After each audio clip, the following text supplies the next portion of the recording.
We've been seeing the national government conducting what is called stage-managed public participations, what is otherwise known as illusionary. So for the purpose of just being seen to be doing public participation.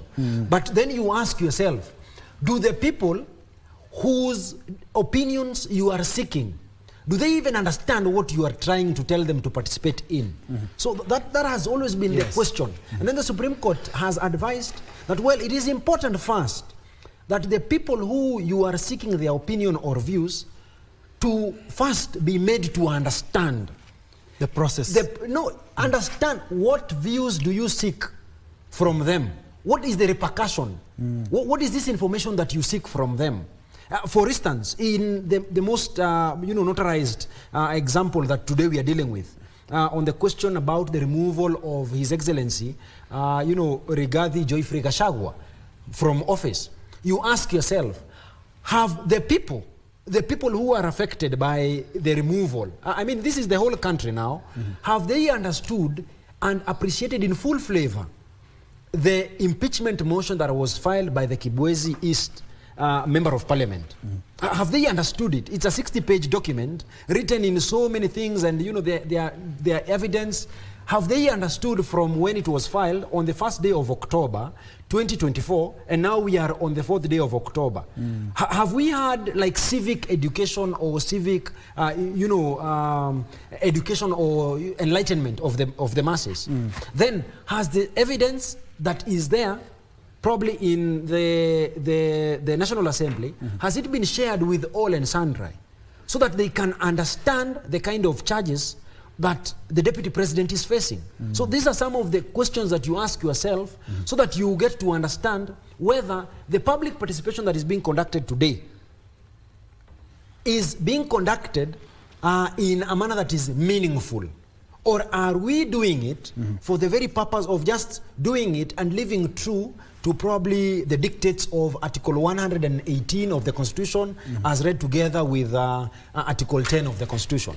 So those are some of the questions I want us to think about, ponder, even as our listeners and our viewers are watching us. They should just think about it. If they are going to offer their views, have they read, understood, do they appreciate the consequences of the kind of motion that has been tabled by the Honorable Member of Parliament in Parliament? Yes. And Melly, picking from where Shadrach has left, we do acknowledge that civic education and also public participation has not been quite robust. I'm saying this because a good example is the 2023 Finance Bill and the 2024 Finance Bill, where Kenyans from all walks of life said, A, B, C, D, we don't like this, we don't like this, we don't like this. But at the end of the day, the bill saw the light of day but had to be shot down after the Gen Z protest. I'm looking at that position. This is the first time in the history of Kenya that we are having an opportunity to do public participation in regards to ejecting the second in command. And let's not be vague. This position, more or less, as I said earlier, sometimes it's more or less doomed if you do and doomed if you don't. I'm saying this because back in the 60s, Jaramogi had issues with Kenyatta and he had to resign. Another case was 1989 when we have the deputy president, the vice president back then was Josephat, and he had to resign. He didn't face the impeachment. This is the first time we are impeaching a deputy president, and it's also the first time that we are having public participation. Just like as Shadrach has raised issues in terms of civic education, time that is allowed for public participation as we wait for Tuesday. I'd like you to talk about it. Yes, first, our Constitution is a gift to ourselves, and we made it possible that whenever members of Parliament want to carry out some responsibilities that are heavier on us, they have to do what we call public participation. My issue is there enough time to do this public participation? How many people will talk? How will they collect the memoranda, go through it, and by Tuesday, this memoranda is ready for adoption? Number 3, what evidence, as Wakili has said here, what evidence have they told the people they have? Because as I give my views in my village where I am, or that center where they have put public participation, what are these charges? how heavy are they? By the time I give my opinion, I should be informed on my opinion. And as I have said, let's be optimistic in every other thing that goes on in this country. We are undergoing test of our constitution. How strong is it? We put that clause in the constitution for a certain reason. There'll be a time, for example, a president will be impeached. There'll be a time where a senator can be recalled. There's a time where a member of parliament will be recalled. Let's test this constitution. Let's see how strong it is. And let's be optimistic, because these are processes. If there are enough grounds to impeach the deputy president, or perhaps again, the National Assembly and the Senate, that's parliament in a nutshell, may not even find those grounds enough to impeach a deputy president, because people have created assumptions that it is going this way or that way. Let's see, let's not throw aspersions as we wait. At the same time, I think we are among the countries in Africa that have a bigger percentage of people who are literate. Let's look at our goals of education. What were we going to school to do? One, so that we can have some nationalism, feel that we are all Kenyans, not Kenyans from a certain corner of this republic. We are all Kenyans. Ben Troy, I can ask you, perhaps where you work and where you were born are two different places. And that's why we become Kenyans. When a matter is raised about somebody, let's not look at his tribe. Let's be objective in discussing the grounds that have been put there. Let's be patriotic enough to know that even my brother, my own brother, or my twin brother can make mistakes, and these mistakes have to be corrected. And there are procedures in law where mistakes are corrected. What again I'm wondering is, if the ones that were gazetted were per county, there were 47 public participation areas, but I'm wondering, are these places accessible to the common mwananchi? Are they within reach? Or must I spend some money to go and give my views? It should be per polling station. Where I vote is where I should give my views, because that is where they'll be captured well. And who is capturing? Have they enumerated the people who are going to capture these views? Or it's the member of parliament? If it is the one-sided member of parliament who has already appended a signature, I know he's going, I was seeing one, swaying the views of the people towards a certain direction. I think we are literate enough, we can make decisions. At the ballot box, I didn't stand with my member of parliament behind me. I didn't stand with my MCA behind me to give me a decision on who to vote. I am sure some people left the rallies in the evening promising some votes, but when they go to the ballot, they looked at the names and they decided, this is the person I want to lead me. So, as we also ponder on that, I'm still asking myself, now, after you have taken our views, as Wakili has said, Wakili Shatdoi, after you have taken our views, will you use them? Or already, because you have already appended your signature, you will vote that way? Now, what about the other around 60 who never appended their signatures anywhere? Where are they? We would want to know also, what are they feeling about this process? Yes, because on Tuesday, when the deputy president comes forward to defend himself, he already knows, I'm sure he has the charges with him, he has the evidence with him, because who alleges must also prove. And Kenya, at the moment when we are doing public participation, we are a bigger court. Unfortunately, our views will not be taken anywhere. And that is why we need the Public Participation Act. The National Assembly's archives is full of dead bills that are waiting to be taken to the floor of the House. And at the same time, what will the courts say after the entire process is done? Because the deputy president has a right to take himself even to the highest court to challenge the impeachment motion. And unfortunately, we saw the High Court the other day saying that perhaps it is premature to start discussing these things. Yes. And Omondi, let me build on Melly has raised some pertinent issues in regards to will people know, have they had a view of that? And another thing, I remember I was in the media campaign to popularize and make sure the public participation in regards to Jisome, Jiamulie, you remember the 2010 constitution, that was 2009. And I remember we used to go to churches, we go to entertainment joints and give them the draft itself, the bill itself, both in Swahili and in English. Tuesdays, when this motion was tabled in Parliament, next week on Tuesday, that's about a week, is when the Deputy President will have an opportunity to defend himself. I feel that under public participation just one day and only in specific places, like for example, Nairobi, in as big as it is, we're only having the public participation at Bomas of Kenya. And looking at the robustness of the public participation, you feel we really have a long way to go? We don't really have a long way to go. On issues of public participation, I think we're going too far on issues to do with this idea behind public participation. From what Melly is talking about, going to polling stations, it's not an election. Whatever you went to discuss over the new constitution, that is a whole document. It's a big, big process that needed that people participate, and a constitution is called a Leviathan. It's like a social contract between the people who are being governed versus the government. So we were making it a document for us. Impeaching of the deputy president, if you do such a robust process of getting enumerators, we will never move.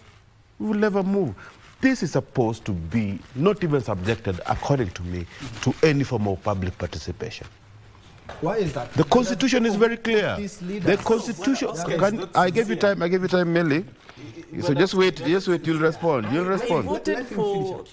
I'll finish. What I'm saying is that as much as you voted for the ticket, there was a constitution that was governing us, and we said and we agreed in that constitution under Article 145. There's a way we elect a deputy president, there's a way we elect an MP, there's a way we elect a president, and there's a way we remove them. They can be removed through election when his term ends, which is natural and automatic, and they can also be removed through an impeachment. And impeachment, if they're being removed through an impeachment, it's a process of the representatives of the people, not the people. It's not a universal suffrage. There's universal suffrage processes, which are election. This is not an election. A removal of a president, according to the Constitution, are through death, through impeachment, through an election. They've decided to remove the deputy president through an impeachment. If he's going through an impeachment, what are the processes? Why do you bring up things like public participation, which are, there's no article in that public participation. And that is why the people who are doing it are not really doing it, or the parliament that is doing it are not doing it because they want it. They're doing it because they've lost cases in court, because they've not subjected things to some funny public participation, which at the end of the day is a useless process. And me and you have been here, Troy, discussing even the finance bill. And we know that the public participation, whatever came out of those processes, were not, and the Constitution does not demand that any process that come out of those public participation exercises should be documented on those documents. As the Constitution is the Public Participation Act that says that the percentage of what you get from the ground, the findings you get from the ground, these are the measure, and they should be part and parcel of. It is upon the representatives of the people, whom we gave power to go and represent us, 245 of them, is it 345 of them, whom we gave our powers. When you vote, you are voting to be represented by somebody. There are procedures in our constitution. What do we do for ourselves as a voter? What does the MP do? What does the governor do? Everybody have their obligations to do. So I don't think, and I don't support the issue of having to subject, they are experts. And I will tell you, Troy, when you come to university, the mistake that students do is plagiarism. I think our constitution was plagiarized. And I think we copied so much from other constitutions. And especially this one was copied from the American Constitution. If you see the impeachment process of a president in the American Constitution, it cures all this you're questioning here. But because we copied everything there, there are things that we didn't do. What happens in the American Constitution is this. When the House of Representatives, because whatever is taken to Parliament, there are unverified accusations against the deputy president. They are unverified. If you talk about Josephat Karanja, why was a motion of no confidence passed against Josephat Karanja in 1989? Was it 1989? 1989. Mwenje, who was the area MP for Embakasi, went and said that when Josephat Karanja called him and told him to kneel down while speaking to him, this is unverified. On those positions, a vote of no confidence was taken in Parliament, and Karanja had to resign based on those unverified accusations. Whatever is discussed at House of Representatives in the US are unverified accusations, like whatever Gachagua is accused of in Parliament, unverified accusations. But you have an opportunity to... Wait. But in America, what happens is the trial is done at the Senate. Get me right. In Kenya, the trial is done. In Kenya, what happens is that when Parliament has made its decision, it goes to Senate. When it goes to Senate, Senate does the same thing. In America, when it goes to Senate, the person who chairs the Senate is the Chief Justice. So it becomes a jury that happens at the Senate. Most of the impeachment that happens in Parliament, all the impeachments, not most, almost all of the presidents in America that have happened in the House of Representatives have never gone through the Senate in America because it is a proper jury where accusations are based on court processes where evidence is provided, as opposed to what happens But in with all Kenya. fairness, Omondi, you are just like 14 years since we promulgated our constitution. But you respond to that as I also give Meli an opportunity. But for Nairobi, public participation is currently underway at the Bomas of Kenya. Let's first of all cross over and have a feel of exactly what is happening there.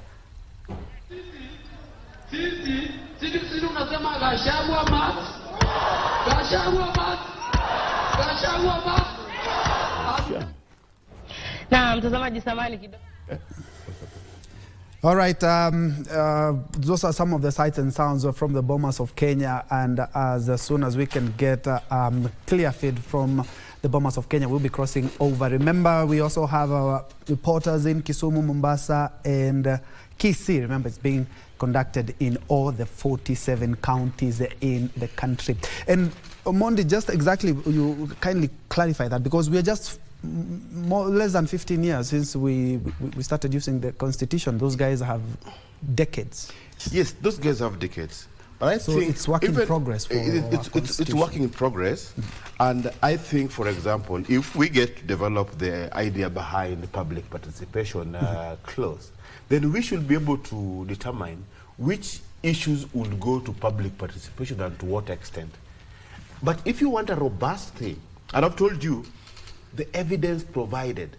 You see, like in America, there have been 3 impeachment against presidents. President Nixon resigned during the impeachment process. Clinton was impeached by the House of Representatives. Congress impeached Clinton. And Andrew Johnson also was impeached. But they were saved by the Senate. Why? Because the Chief Justice chaired the Senate, and the Senate checked on evidence, like just a court of law. But what happens in Kenya, whatever the Senate will be using against Gachagua are the same issues that Parliament shall have used against Gachagua, which are unverified accusations, because that is the House of Parliament again. But if we could have done the same thing like what happens in America, at least the people's ideas could be gotten, because at least the courts, that is why everything, almost a lot of things that have been in Kenya Kwanza, all the policy, when they go to court, based on evidence, they are lost in court. Even this public participation, because what they check as, what they did do as a public participation, we didn't do blah, blah, blah, blah. Do you know that when Wambora, the first senator, the first governor of Embu was impeached, he won his case in court. Okay, you go. Kindly hold the thought. We need to cross over to KBC Agricultural Training Center. My colleague JJ Kyoria is currently on standby, as you can see him on your screen, in regards to how the process, the public participation process, is currently underway. JJ, if you can hear me, good morning, and kindly bring us up to speed with the latest from KBC.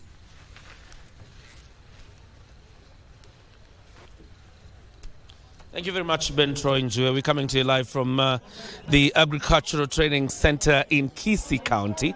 Actually, this is Nyaribari Chancellor, and this is where the public participation regarding the impeachment motion against Deputy President Rigathi Gachagua is ongoing. And locals really have flocked to this center to submit their views, what their views is in terms of the impeachment that is ongoing, whether they support or a quick process before I engage a few people on what their views really are regarding the impeachment is that once you get here, you will register with your constituency. Which constituency in KBC County? Then you will proceed to the podium where you will get a form, and against that form you will confirm what or you don't, and then submit it. That is really what it is. And then later, of course, they will have a moment of a tete-a-tete and an engagement that leads towards having that of to impeach or not, but they to understand to other than less engaging here. We'll be talking to one and several of them very quickly, and what your views really are. Names is Phil Batunga, Constitution kuongea meni mama na kusimu heshima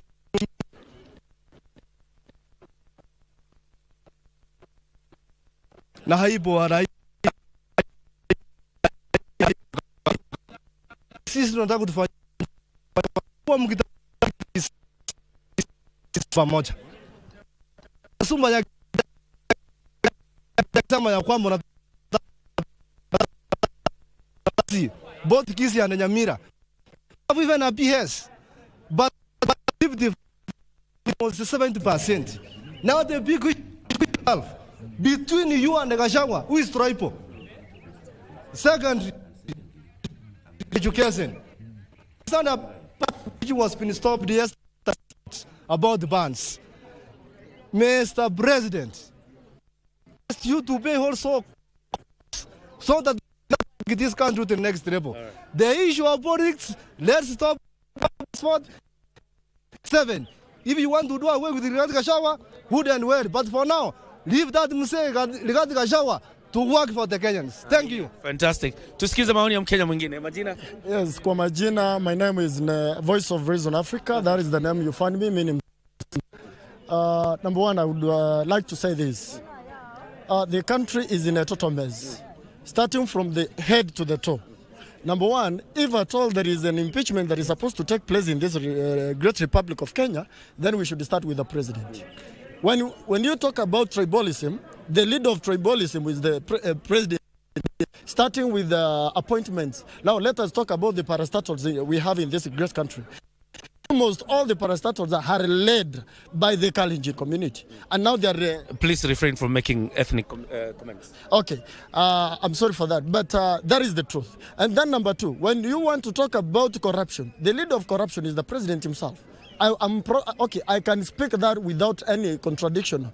The president is the leader of corruption, and therefore we need, if at all we need to impeach, and then we should start with the president. You know, you cannot, if you want to, if the fish is rotting, you cannot just chop the head, and then you have to start with the head. You remove everything, and therefore, no president. But we are also, as Kenyans, we are very angry. By the way, we are also thinking of recalling back even the MCs we have. I mean, our MPs in Parliament used as objects satisfy the president's agenda of the Kenyans and undermining the progress of this country. Let's get the views of other Kenyans very quickly. Mzee Majina. Mimi naitwa Nemuel Makana kutunote. Kitu mimi nasema huyu jamaa Rigathi aende nyumbani kabisa. mambo ya ukabila kama anataka wa, lakini wakati walichaguliwa na Ruto kama Kenya wazima, mambo ya ukabila hatutaki. Kijana hapa, very quickly, majina yako, maoni yako? Kwa majina naitwa Jared Dorare, mimi ni kijana kutoka chache. Sisi kama vijana tumeonyesha kwamba mission ya kupeleka Gachagua nyumbani. Mkiangalia si hapa Kisii, mkiangalia sisi hatuna mlima, tuko na hills. Sasa tutaenda wapi? Kwa hivyo hatutaki na mambo ya ofisi. Hivyo rais, tunakuomba uweze kuleta Kenya pamoja. Haraka. Sukumane tu, tutatoa maoni. Tutasukumana tu, tusukumane. Barongo. If India does a mistake, let us vote them out in 2027. If they to have a kingpin. Gachagua pinga mlima kwamba yeye ni Simba dad.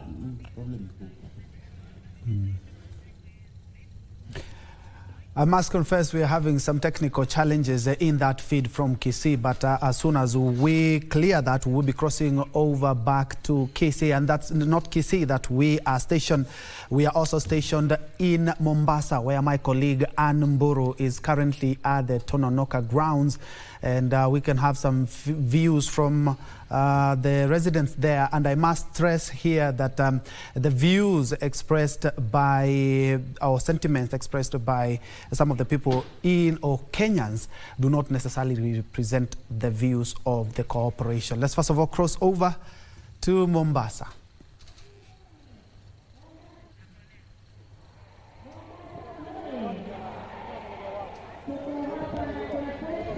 Good morning to you, to Ben Troy and We're back from Broadcasting House, and I'm coming live to you from the Tononoka Social Hall in Mombasa County, where the public participation on the Deputy President Rigathi Gachagua's impeachment is ongoing. And right now, there has been a lot of divergent opinions in the Social Hall. And right now, I'll be joined by some of the residents from Mombasa County who will just give me an opinion of what they think about the impeachment and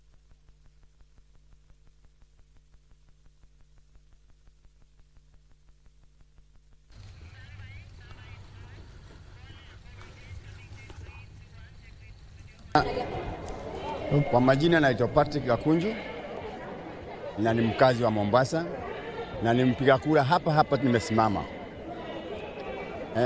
Nilikuwa nimekuja kwa kutoa maoni yangu, lakini yale nimeona ni sarakasi. Hakuna kitu kinaendelea hapa, ni sarakasi tupu. Kwa sababu ya kwanza niliangalia fomu niliyoipata mwanzo ile ya kujaza. Nikajaza fomu ambaye haina serial number. Fomu yenyewe haina mahali wa kuandika namba ya kitambulisho, haina hata mahali unaweza kuandika telephone number au mobile number. Mwanzo nikajua hiyo mwanzo ni defective. Kisha nikajiuliza, ndio tumekuja kutoa. Sasa ukiangalia yale maswali yanaulizwa hapo, kuna maswali matatu. Unapinga au upingi? Huko nyuma unapewa kujibu maswali yale umekubali. Kwa hivyo ya kupinga hakuna mahali wa kujaza. Kwa hivyo the form itself is defective. That's what I mean. Kwa hivyo hii kazi tunafanya hapa ni kazi ya bure, ni kazi ya eleweki, inafanywa namna gani? Kwa sababu moja, unaweza kupanga kurigi election hata kabla haijafanyika. Kwa hivyo hapa tumekuja tu kutembea, hakuna maoni yanachukuliwe, na sijui ni nini, hakuna maoni ambao ya kufanywa siku moja na kaunti nzima. Kura tulipiga kutoka wards na polling stations. Sasa hii ni kaunti nzima waje hapa. Ndio, wabunge walipewa pesa. Tunajua, na ndio ambao unaona watu wanapiga kelele huko. Tuliambiwa walipewa 300,000 pa mbunge. Hizo ndizo wametumia kuleta watu hapa kupiga kelele na kuwashangilia. Lakini wamekodishwa, wamepikiwa wale ndio wafanya nini? Wafanye hiyo kazi. Kwa inaendelea. Maybe opinion yako ni ipi? My opinion ni hii. Sioni sababu ambayo yoyote ya kuimpeach Gachagua as a person. kwa sababu hawa watu walichaguliwa ngapi? Wawili. Na kama wanasema ni mkabila, ukienda katika appointing authority huwa ina nani? Ina president. Na ukiangalia kuna mahali nimekuta yeye ndiye amechagua watu wote, yeye ndiye mkabila namba moja, lakini ikija kwa kuzungumza Gachagua ndio mkabila. Sijui ukabila unakuja kwa sababu ya kwenda kwa watu wake kuwaeleza, I don't know. Appointing authority you na president. Gachagua hakuna mahali anaandika au kufuta. Yeye kama ni mkabila namba moja ni huyo mtu mwenyewe, the president himself. Kwa hivyo hii ni kutusumbua tu. Tungeambiwa tuje na kutoa maoni ya kumtoa au tumweke akae. Lakini Gachagua is a waste of time. Sasa akiondolewa tumefaidika na nini? Kuna mambo mengi sana yanaendelea hapa Kenya. Wizi wa kwanza ndani ametuzia kila kitu hapa. Mambo ya our health na mambo mengine. Asante sana kwa maoni yako. Sasa tungepata mwingine atupatie maoni yake. Utatueleza tu labda the whole exercise today unaionaje, na labda maoni yako ni yapi juu hiyo impeachment yenye inaendelea sasa hivi? Mimi maoni yangu ni kwamba hii exercise is a waste of time. Kwa sababu kitu ya kwanza ukiangazia forms za tumiwa, they are fake. Hazina serial number. There is no way somebody can account ya kwamba mimi ndio nimejaza hizi. Hakuna pahali unaweka namba ya kitambulisho, haina serial number na haina hata namba ambayo unaweza kuuliza kuverify kwamba hii signature yetu. Kwa hivyo there is a waste of ya resources ya Wakenya. Na kitu moja mimi nataka kuomba rais ni kwamba harusi ni ya watu wawili, na hii serikali ni ya Ruto na Gachagua. Hakuna wakati inakuwa ya Gachagua ya Ruto au ya Gachagua peke yake. Ikiwa Ruto amechoka na ule mtu ambaye tulimpea adivozi Gachagua, harusi ndiye yetu tuifanye sisi. Kwa hivyo nawaambia kitu yako kingine ya kwamba uwezi kwamba wewe katika nyumba yako umeoa bibi, alafu wewe umechochwa na yule bibi, unaanza kumezea maid mate. Hatutakubali harusi ya mtu ambaye hatukuchagua. Tulichagua Ruto na Gachagua, hiyo ndio serikali tunajua. Kwa hivyo asante sana, na pia niongeze ya kwamba Mombasa hii ni ya ODM na Azimio. Kwa hivyo wanawaambia wabunge wa ODM na wa Azimio tulisaidiana tukatangaza hii serikali ya kaunti, lakini tunawaambia toeni kiherehere kwa mambo ya UDA. Hapana kujitibedekeza, lakini ya kwamba ikiwa umeingia kwenye serikali kwa kuvuruga, tunawagojea. Hapana kugusa mlima. Asante sana. Sasa pia wewe bwana utaanza na majina yako alafu utatueleza maoni yako ni yapi, kwa sababu kuna madai mengi sana kuwa yamewekwa mbele ya bwana Gachagua ndio uweze kuwa kuna impeachment hii yenye inaendelea. So leo ni public participation, labda maoni yako ni yapi? Asante sana. Kwa majina mimi naitwa Evans Momanyi, ni mwanaharakati wa kutetea haki za kibinadamu. Number one, in 2010 we passed Kenyan Constitution. Tulipiga kura mimi na wewe tukapitisha katiba. Then we have institution mandated to deal with corruption, to deal with the NSAS in case someone like this is presidents. When you talk about presidents, it means all of them, inclusivity. If, for example, the deputy president has violated the constitution of Kenya, kitu ya kufanya ya kwanza raisi, kwa sababu yeye alichaguliwa kwa chama ambao ni chama ya UDA, he could have started by revoking Gachagua from the party itself. Then from there he will be subjected to the IBC collection of signatures ndio iletwe. Lakini masuala ya kumtoa hii, from my own opinion, it is a matter of broad-based government. It's about that we have already welcomed the Azimio into government. And at the end of the day, and I'm really pleading with the president, you might think that Gachagua will be impeached, but at the end of the day, you will also be impeached yourself. And we'll have a lot of hard time going forward. Even your re-election in 2027, itakuwa na shida, Your Excellency. Let us go back as a country. We do reconciliation. We sit down and reflect ourselves. Hakuna mtu ana makosa. Na kosa moja alimfukuzi mwanamke. Tukae kama wa Kenya, tuchenge nchi yetu. Kenya in 1963 kulikuwa na kabila hii na kabila hii na kabila. Tulikuwa tunapigana na mambo matatu: ukosefu wa ajira, maskini na elimu ambao tulikuwa hatuna, lakini kwa sasa Wakenya wamesoma, wanakuangalia rais unapo articulate issue na vile unafanya kazi.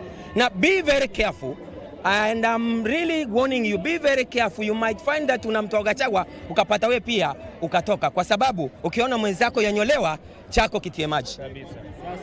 As you heard from the residents of Mombasa, I know we do not have time, but they really want to give their opinions.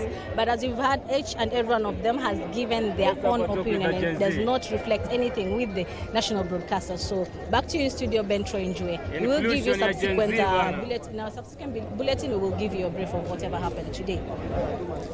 Thank you. That has been Ann Mburu live from the Tononoka grounds. Well, heated, sometimes passionate sentiments by Kenyans there. Remember, we are keeping tabs with the public participation exercise on the ouster motion that was presented on Tuesday in Parliament.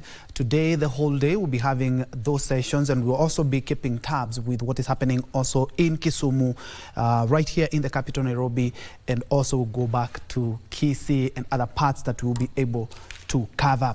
Again, thank you indeed so much for joining us on this special edition of today being the public participation exercise. And I'm not alone. I have three gentlemen. We have Wamboi Shadrack, an advocate of the High Court. We also have governance expert Sami Meli, and also political scientist and also University Don Oscar Omondi. Gentlemen, you've heard yourself. Yeah. And there's something that one of the Kenyans there has talked about in terms of this exercise. The leaders that we have. Remember, governors, we have impeached a number of governors, and some have gone home, some have been saved by the court, some have been saved by Senate. But we've never had a public participation exercise for other leaders. Wamboi. Well, I think at the very nascent of these proceedings or procedures, when we began exploiting the procedures of the removal of a governor, particularly when you want to look at the time of Babayao, this is Ferdinand Waititu, we did not involve the people. We did not have, the participation of the people of Kiambu during that process.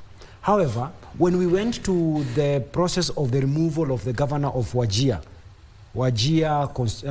County, then, yes, this is during the year between the year 2017 to the year 2022.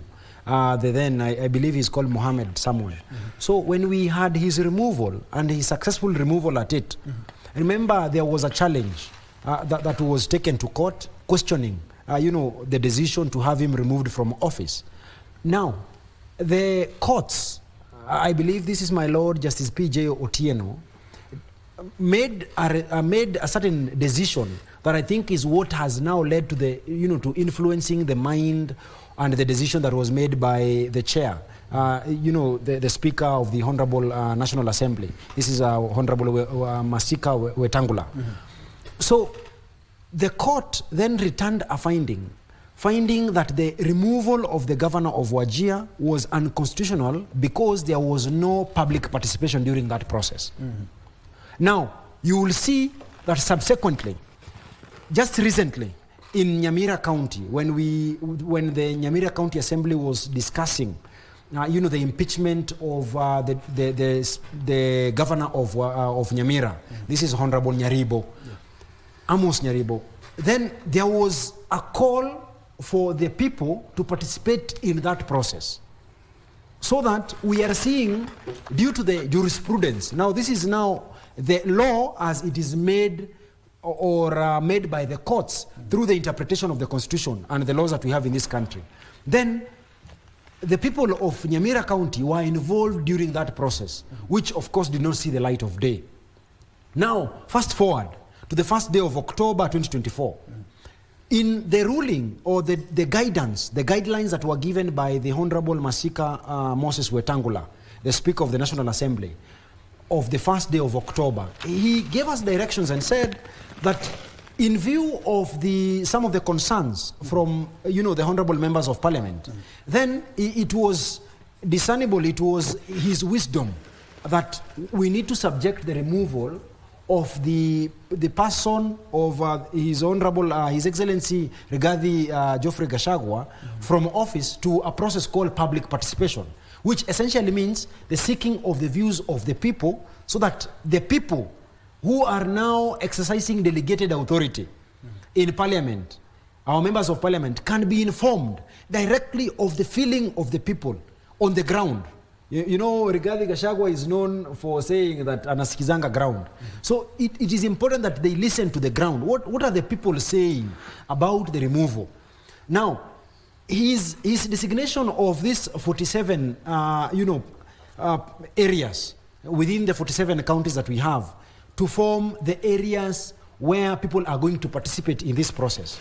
Now, the question that then lingers is one, and this is the things that we are getting from the people. I mean, you've interviewed people in Mombasa, you've interviewed people, you've tried to get views of people in Nairobi and those in Kisii, and there are two things that come out very clearly, which I think must form, part of the discussion of what we are discussing here now, is that there is a question about the inclusivity of the people. It is not cheap moving from one area of Nairobi to Bomas of Kenya. I mean, moving from Mathare to Bomas of Kenya, moving from Ngong and Kiserian to Bomas of Kenya will cost you approximately 100 plus shillings, approximately even 200 shillings. Now, we are living in an economy where people do not even, cannot even afford their basic meals. You've heard of people saying, wanainama so that a meal can pass. This is to mean that they have to sacrifice their lunch, they have to sacrifice their supper or their breakfast for them to survive in the current economic status. So then you ask yourself, is the process that is being conducted within the 47 county areas, is it inclusive in a way? Does it accommodate the views of the common mwananchi? And I believe I now turn to what Sami was saying, that when we voted in these representatives, we voted them in at the basic units of the electoral system. If you want to look at the ward level, at the polling stations, then I thought to myself, and I say this with tremendous respect and humility, is that I thought to myself that for us to have an effective public participation exercise that is inclusive of all the views and the people in this country, then we ought to have devolved this process all the way down to the ward levels. Not necessarily the polling stations, but the ward levels. Again, what is the wisdom of taking it to a county level, yet the process is being done by members of National Assembly who represent us at the constituency levels? A county will ordinarily be formed by 5 constituencies. So that 5 constituencies, then we have now disenfranchised even the other constituencies. So really, the question that ultimately we have to ask ourselves is the process an inclusive process? Again, you've heard the question about people, questioning. People are coming up with arguments that, well, we are fighting with the Adani deals, we are fighting with the chief, we are fighting with the Shah and Shungshing, or whatever the Shah that are there. So the question then the people are asking, is it a matter of priority, as it is now, to come up with the idea of the ouster of the deputy president from office? Is it a priority issue?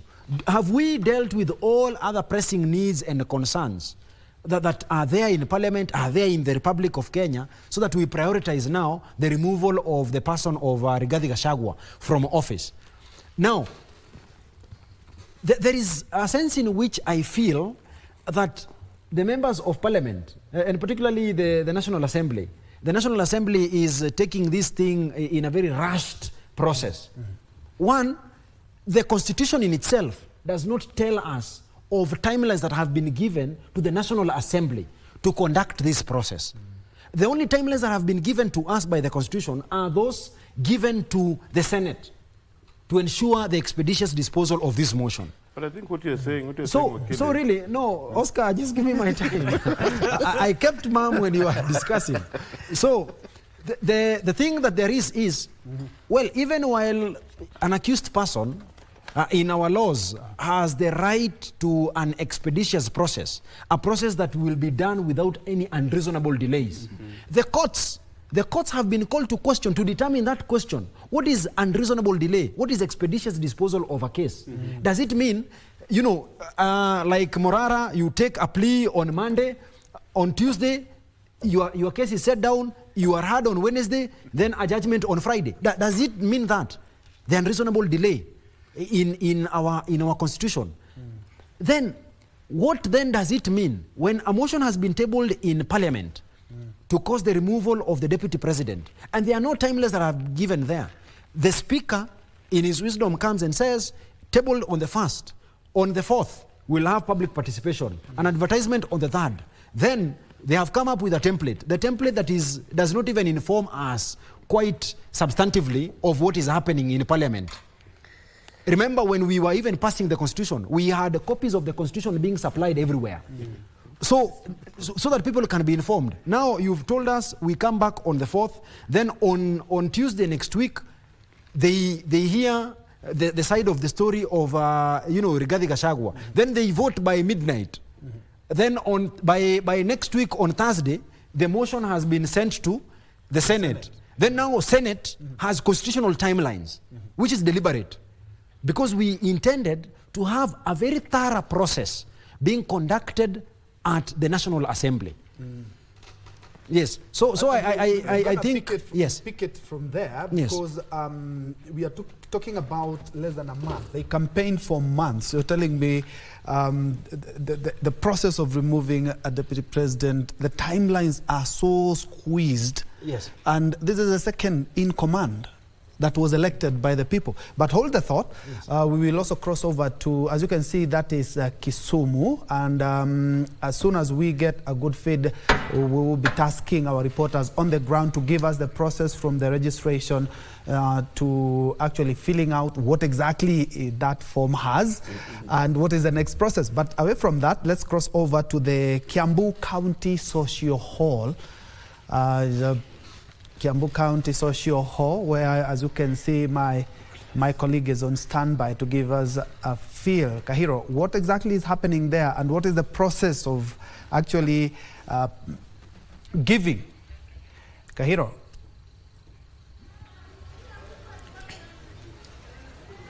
Right, good morning to you, Ben Troy Njue. We're coming to you live, loud and clear from the Kiambu County, here in particular with the Kiambu County Social Hall, whereby, citizens have just joined their counterparts across the country to just, present their views on the recently tabled impeachment motion against the Deputy President, Rigathi Gachagua. Well, what I can just remind you is that in Kiambu County, only 2 members of parliament who did not send their signatures on that particular impeachment motion, and the rest actually, sent their signatures on that particular motion. In this particular facility in the morning, we actually experienced some chaos, whereby some locals actually faulted the manner in which that particular activity was being undertaken. But right now, the activity is ongoing in a very smooth manner. And maybe to just talk to one of the locals who was here in the morning to tell us what really transpired to that particular incident, whereby we experienced just a little bit of chaos in this particular facility. Junge hapa, pengine wanza na jina lako, utuambie what really happened.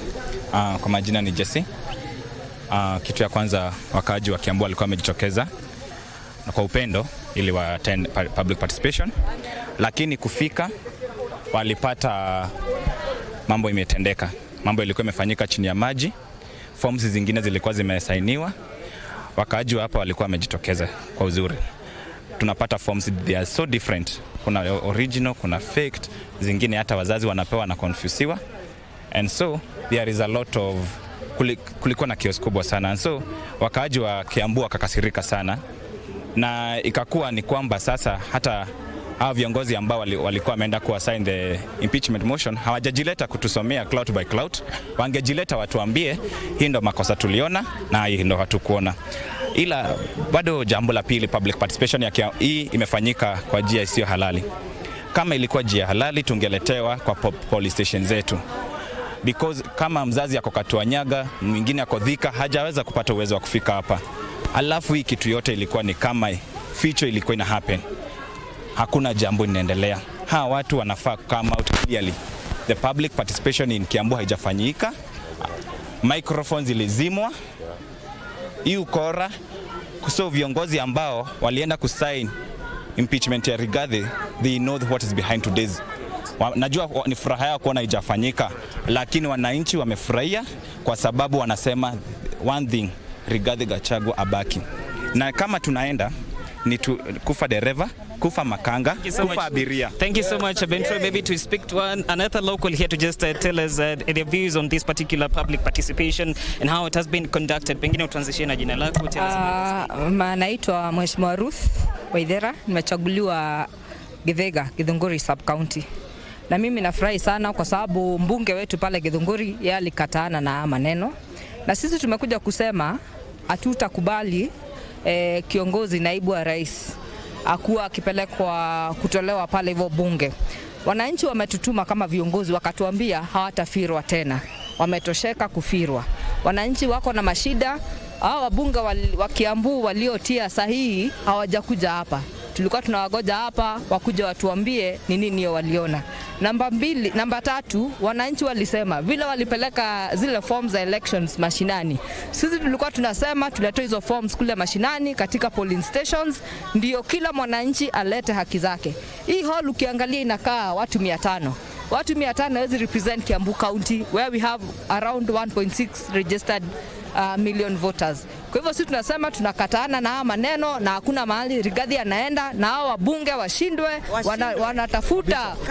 wanatafuta pesa ya tumbo zao. Ukipewa 1,100 unaenda unaweka sahihi. Sisi tumekataa na tunataka kupongeza wale wabunge kutoka senator wetu yule MP wa Githunguri, MP wa Juja na yule mheshimiwa mwingine nominated Triza. Hao ndio viongozi wetu wa Kiambu na hao they are our heroes na hatutakubali mahali Rigathi Gachagua ataenda. Na kama ataenda tumesema ni kufa dereva, kufa makanga. All right, those are just some of the views of this particular area. The locals of this particular area have actually faulted the manner in which this public participation exercise is being conducted. And immediately after the chaos, what I can say, Ben Troy, is that security was beefed up here to just ensure that the day will be successful and ensure by the end of the day, of course, every person will be in a position to conduct or to engage in this particular exercise. Maybe we'll be in a position to keep tabs in different countries to just ensure by the end of the day we'll be in a position to give you a very detailed story and of course inform Kenyans on what is happening here. Ben Troy, back to you in studio.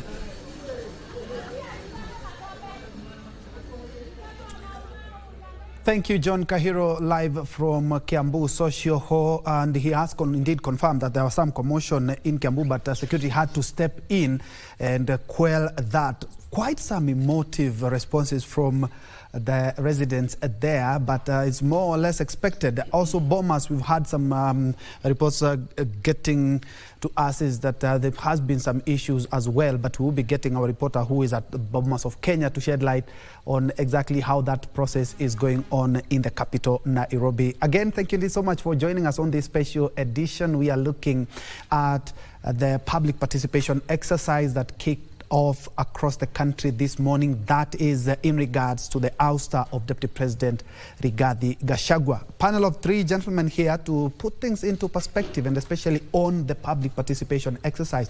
To you, Meli, I'm looking at what we are seeing. We haven't seen any political leader coming out. And the MPs, some MPs have a big dilemma, and especially those that come from the strongholds of the Deputy President. Remember, they are supposed to spearhead this exercise in their own respective constituencies. You know, everyone, including myself, have where I come from. And the Deputy President has branded himself and become a darling of the people, being the truthful man. Mm-hmm. And therefore, whatever he says, most people have always taken this as the gospel truth. So perhaps that emotive part, you know, it has not been explained to these people in clear language, simple language. What are these grounds that the Deputy President has? And that is why I would support my fellow panelist here, Oscar. The Article 118 does not give us express instruction that everything must undergo a public participation, especially when it involves a national leader like Honorable Rigathi Gachagua, actually the Deputy President. So this thing has been done hurriedly. And perhaps the people are feeling like this thing is just here for PR purposes. The public participation in itself is eliciting tension in the country, which is uncalled for. This is a political process. It's not a judicial process. It's a political process, and it is affecting a politician. And what I'm just trying to imagine is the reason why this public participation is being done is to avoid a situation whereby Honorable Rigathi, if the bill goes through or the motion goes through and he goes to court to seek recourse using the public participation that was not done, it will be said it was done. It is even recorded. Here are the records that we went to for public participation. But at the end of the day, the view of the local man down there will not be taken anywhere. And that is why the people feel like they are being left out, in as much they are being bridesmaid in a wedding. The wedding is not theirs. But remember, this is a national leader that was elected by individuals. In as much as we elected the president, there are people who feel that for me to give President Ruto my vote, somebody influenced it. And this person is being touched. What do I do? So I think the Kenyans, where they are, this is a process. It might succeed, it might fail. It is a political process. Just like somebody who is vying, you can win, you can lose. So it shouldn't be that it is something of life and death. It isn't like that. Honorable Rigathi has his life, a whole life ahead of him. The people of Murima have so many opportunities ahead. We shouldn't look like it is the only thing, is a do or die thing. It's a political process. It was initiated by members of parliament. It is their role. It is enshrined in the constitution. And that is why it's a process. Just the same way, if you go see a doctor and they say, no, I think you should undergo MRI. Yes, and so many people don't like that test. Yes, and if that test goes through, if you tell somebody to go a second time, it starts. So perhaps there's tension in the country that is not it's uncalled for. It's a political process. We will hear it. The only thing I wanted is, even though they say justice delayed is justice denied, I'd want this process to go slowly until we get into our system and agree. Because the way it is coming, the way Wakili said, it is introduced this day, by Tuesday it has to be done, public participation is done after 2 days, the Senate has to carry out. Why can't we have even 6 months to decide? Yes, he can stay on suspension. And that is why Baba, sometimes I agree with Baba when he said, there are some clauses in this constitution we should look at. And we will be looking at that because there have been some clarion calls for the amendment of the constitution, and Shadrach, you will drive us there. Their terms. No, the term. Other than that, a progressive constitution has to be amended from time to time, and we have seen progressive constitutions like America, India, England have been amended, but we haven't touched ours yet as much. Yes, but we will be looking at that. Yeah. Njue, there is an impression that was given by Don Oscar, Mr. Omondi. Yes. Which is not correct. Our constitution is not borrowed from America. Our constitution is actually a copy-paste, or rather heavily borrowed from the South African constitution. What we've borrowed from America is the appreciation of now the distinction in our systems of governance. Like we have a clear-cut separation of powers, that the courts will do what is called judicial restraint. If a matter is pending before the National Assembly, we will see some restraint being conducted or being done by the courts. We've been seeing it. I mean, even with the refusal that of the courts to deny some interim reliefs that we have sought, in protecting or preserving this whole issue. But after all is said and done, yes. I think... gentlemen... Yes, you just take the constitution of South Africa and then take the constitution of Kenya. We are heavily that is what is borrowed, not Although the American. We've also picked some some from the Indian constitution. We've borrowed a few things, but heavily borrowed from South Africa. Heavily borrowed. Like our constitution is actually almost a copy-paste. Even some of the mistakes in our constitution. Like we have grammatical mistakes. We have grammatical mistakes in our constitution. Yes, and these grammatical mistakes, you can actually see them in the constitution in South Africa. All right, gentlemen, let's cross over to the heart of the center, that is Bomas of Kenya, where the Nairobi public participation is currently underway. When we come back, we'll also be looking at the options that DP has. He has about 5 options that he can decide to pursue, including resignation and including waiting for the whole impeachment motion, or even the head of state can intervene. But before we look at that, let's first of all cross over at Bomas. We had there was some commotion earlier on. Let's first of all listen in. What's going on? Expression, and you only express it within 30 seconds. This is what I'm saying. This is what I'm saying. Please, if we are going to impeach Gachagua, let us also impeach President William Samoei Ruto. Ya mwisho ni huyu kijana huyu. Ya mwisho kabisa ni huyu. Huyu kijana huyu.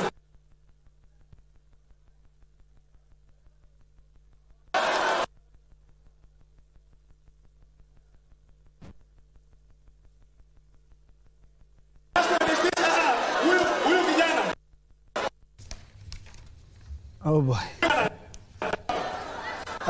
Very charged atmosphere. That is Bomas of Kenya, where Kenyans have made their way to give in their submissions in regards to the impeachment. And as you can see, it's quite charged. And as soon as we have a clear feed, we will be crossing over back to the Bomas of Kenya to know exactly what is happening there and how are these sentiments being factored in. Oscar, we were looking at some of the options that the head of the deputy president has, including one, he can resign during, before, or after the motion is passed on to Senate. Right, Wamboy? Yes. And also he can marshal his troops. We've seen that he has a number of MPs who are supporting him. He can also wait for the whole process, because the process has already started. And he can also seek legal redress at the corridors of justice, or even the head of state can decide, let's stop this. Yeah, I think I'm so grateful because of the discussion today. Because I realized that now Meli has now understood my position, where I was coming from, and Wakil is almost getting there. No. Not at all. Okay. And because we're discussing public participation, we've discussed it here and you've seen it there. And my position was that this process involving that type of discussion on those opinions, we have 3 processes in making decisions where you involve universal suffrage all over the world. We have referendums where we take opinions. There's public opinion versus voter behavior. Public opinion is only measured every day in the election year. Every day you can measure public opinion. So what is being asked here is, people are measuring public opinion. What is the opinion? And public opinion does not necessarily inform voter behavior. So voter behavior is measured once after every 5 years. So we can do that through a process called a referendum, which we've been involved in a referendum before. And Troy, you've been here when they're doing a referendum over some of these issues. Apart from a referendum, we have an election. When this process is going on and you see the sentiments of the people, it feels like there's an election. I completely agree that when you impeach a president or a deputy president, it feels like overriding the rights and the choices of the voter. But we must agree that when we voted on, I think in the 2010 Constitution, we agreed as a people that these are the laws that will govern us. So feelings and emotions should not override anything now. We agreed that people can be removed through impeachment, unless we don't want to implement the new constitution. But if we implement the new constitution, know that if you elect a president, he can be removed through an impeachment. What should be the caution that we should have the threshold of impeachment should be so high that by partisan issues, because you don't like somebody's policies or you don't like somebody personally, you can mobilize your political party and go and impeach the person. I will give you an example. Again, I will give an example of the American situation. There were Democrats who immediately, 2 weeks after the election of Donald Trump for the first term, they were like, we will remove him through an impeachment. Because there was a story that Russians interfered with the election of the US, of America. So you can elect somebody in 2027, and other people, Parliament says that we will remove him. But you know, you are subduing and overriding the choice of the people. But as a people, we must accept it, that impeachment is a process that can be used and can be we can be subjected to that process. And this public participation should not be used to make that decision. When we agree and elect a member of parliament, when we agree and elect an MCA, that MCA becomes our representative. And the MCA has a right, given by the Constitution, to go and impeach a governor. Again, MPs have a right, given by the Constitution, to go and impeach a president, which has to go through the Senate, our representatives. So whether you're feeling and the people voted, yes, you voted, but your rights ended immediately after the voting. As much as we have a consultative constitution, as much as we have a participatory constitution, but the letter of the Constitution says that impeachment is a process that can be used to remove a popularly elected representative. Even the courts, whatever he's saying about the courts, about Wajir I think the fact that it was the court that did it, impeachment process should end at Parliament. And why do we have impeachment process? It is because you are not in good terms with parliamentarians. That is why Zuma is not in office. He lost Parliament. When you are president, you should be able to run the executive, have Parliament with you, and the judiciary, because they cooperate, the three arms of government, they cooperate. But if you lost power of the Parliament, then you can't be impeached. So any person in government, be it Gachagua, even if he succeeds in this impeachment, you know, Governor Kawira Mwangaza has lost favor with parliamentarians in Meru. No matter how many times the Senate brings Governor Kawira Mwangaza, she will still be impeached because she's lost favor with representative of Meru County. All right. Just hold the thought. Let's first of all cross over to the Bomas of Kenya and how I feel of exactly what is happening there. Remember, Bomas of Kenya is the venue for the Nairobi public participation. So if you'd like your views to be factored in, you should make your way there. Let's listen. Hivi leo nimewasikiza nyinyi wa Nairobi, umesema hata hii Nairobi yetu ikuwe region. Ndio kwa maana wakati wanapeana kazi ya majeshi, Nairobi iwe ni region ya kupewa kazi ya yes, Nairobi iwe ni region ya kupewa makazi. Ikiwa ni wakati ya kupeana kazi ya walimu, pia Nairobi ikuwe recognized kama region. Sisi tumewasikiza na kazi yenu mmetenda, nasi sisi siku ya Tuesday kama wabunge tutaingia pale bungeni tukiwa tumesikiza sauti hizi kupitia public participation. Hii yetu ya Nairobi itakapotangazwa pale kwenye magazeti, itasemekana ya Nairobi ilifanyikana kwa amani na ilifanyikana to a saturation point. Kwenye research, saturation point ni ile wakati ambao ongea hadi wameanza kujirudia. Ukisikia point inarudiwa, ujue kwenye survey yako umefika kwenye saturation point. Kwa hivyo kwa mara ya mwisho, wana Nairobi, naomba mjipigie makofi kama uko ndani ya halaiki hii, kama uko kwenye hall hii, piga makofi ya kisawasawa ya Kinairobi. Asanteni sana wa Nairobi. Hiyo sauti ambayo umeisikia ni sauti kusini John KJ Kiarie, mwana Nairobi halisi na mzalendo wa Kenya. Asanteni. Alright. Ukiangalia saa yako, it is good sharp. And that is the which are being said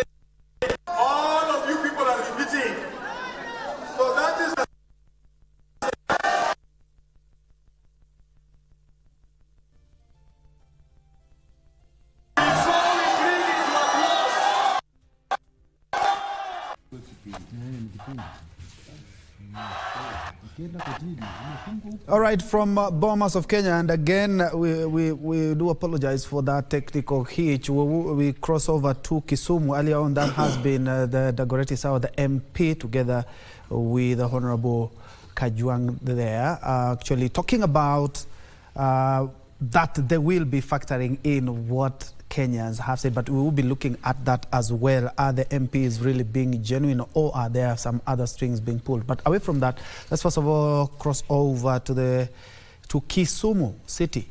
Wycliffe Okech is currently on standby to give us a feel of what the Kisumu people have to say. Over to you, Wycliffe. Well, thank you so much, Ben Troy Njue. Back in Nairobi, it is quite a historic day regarding the special motion that was tabled before on the floor of the National Assembly regarding the impeachment of the Deputy President, that is Rigathi Gachagua. And today being the 4th of October, when the public participation exercise is being conducted across the country, that is in 47 venues across the country. And where we are right now, this is Tomboya Labour College, one of the 47 venues that is being where the public participation exercise is being conducted. And I don't know, you may not be able to see the building from where that participation exercise is being conducted, but then because of the crowd behind me here. But then what's happening in there is that there is the signing of forms by the residents who have reached out to this place actually to participate in this particular exercise. Earlier on, there was both the oral submission and then the signing of forms, but then at some point the oral submission stopped because of a little bit of tensions. There was some sort of misunderstanding, and now that brought about stopped the oral submissions. And what's happening in there is now the signing of forms. Of course, an exercise being led by staff of the parliament. We haven't seen actually a member of parliament, but we understand that they are also having those forms working in their respective constituencies to engage their constituents. But then the crowd behind me here, Troy, is these are residents of Kisumu across from the various constituencies that is forming up the Kisumu county. And just a bit, let me engage a bit of them to understand exactly what they have to say regarding this special motion. Starting with you, you look into the camera, tell us today's exercise, what do you make of it? Thank you very much. As your name first? My name is George Ayugi, but the chairperson of the ruling party, Kisumu County.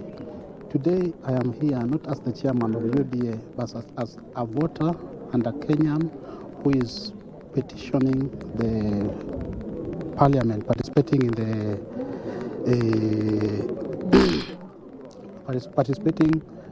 the impeachment motion that has been leveled against the deputy president.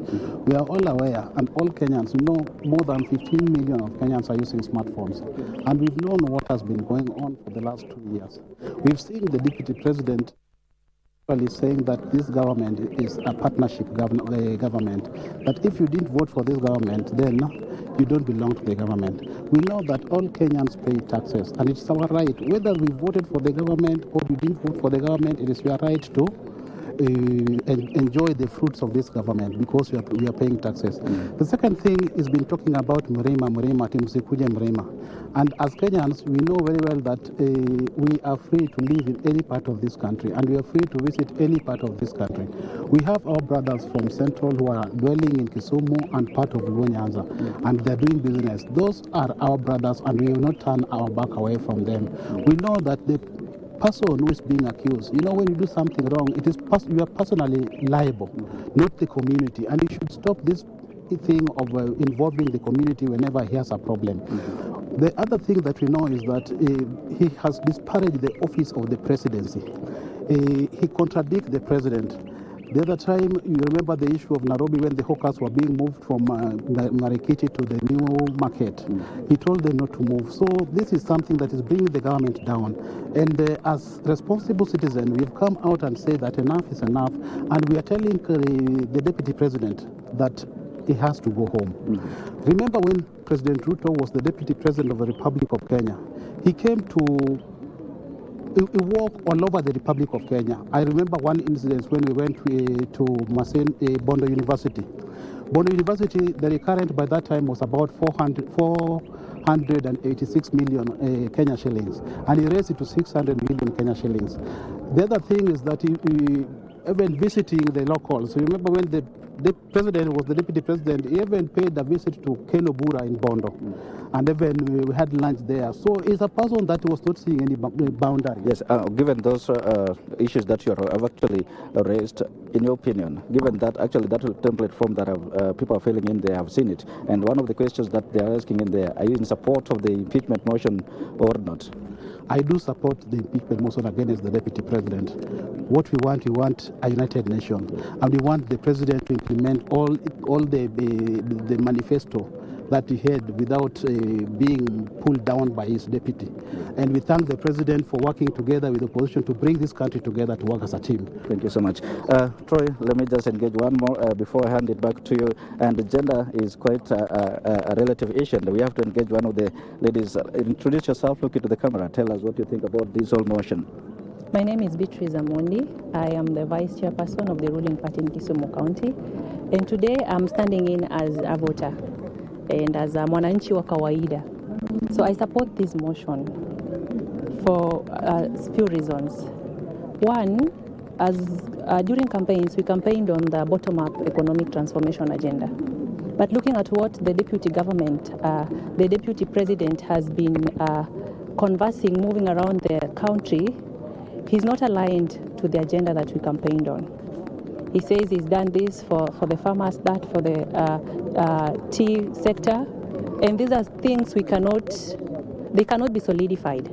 In other words, there's nothing that he's done concrete. It is the same farmers, the same tea farmers and coffee farmers who are complaining of cartels in the sector. So the president was not ignorant enough to appoint Rigathi to be in charge of that sector, hoping and believing that those are people from Mount Kenya, he would support them. How then do you expect the deputy president to support the entire country or do right by the entire country if he cannot support his own? Secondly, a number of times he has sabotaged the president, and this is very unacceptable. The president cannot keep working with someone who sabotages every other work that he is doing. Here, they had a 5-year contract, and it is barely 2 years. There's no single day we have seen the deputy president articulating the agendas of the Kenya Kwanza government. If he's on social media, if he's on media, we see him mudslinging other people, and he's the clean one. That is not acceptable. So in your opinion, you believe that the points or the charges being leveled against the deputy president are valid? They are very much valid.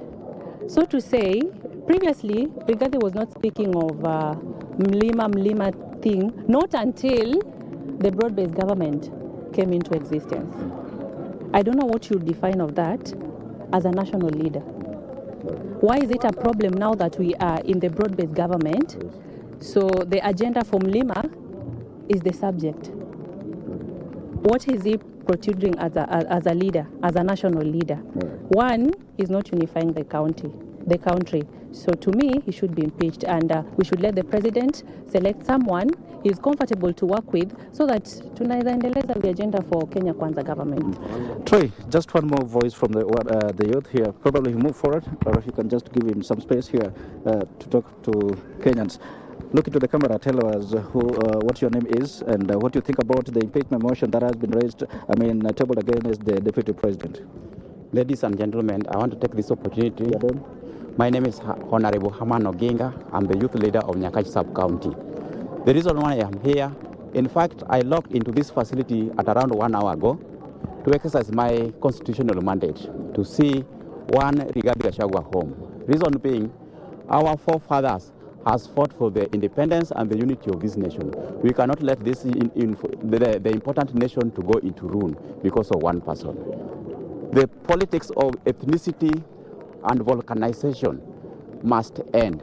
And that is why I've taken my time to come and vote him home. Thank you so much.